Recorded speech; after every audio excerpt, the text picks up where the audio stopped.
Salut! Azi vă voi prezenta unboxing-ul procesorului AMD Alton 2 X3450 cumpărat de la pcgarage.ro.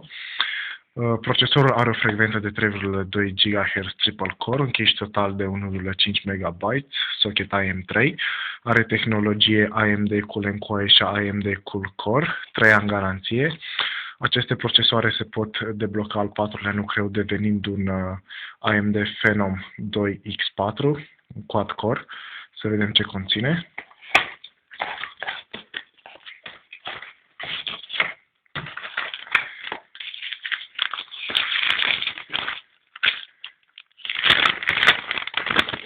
Aici găsim informații despre montare, destul de detaliat,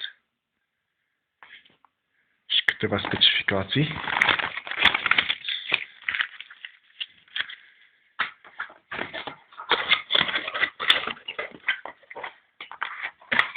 Acesta este coolerul.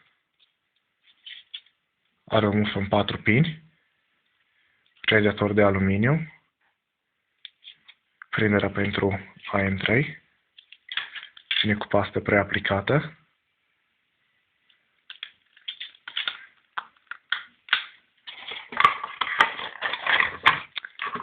Acesta este procesorul și un sticker AMD.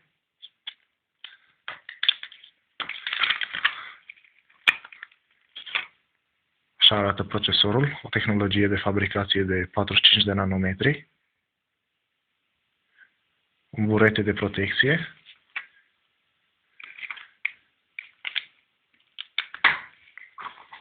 Acesta a fost unboxing-ul, vă mulțumesc pentru vizionare.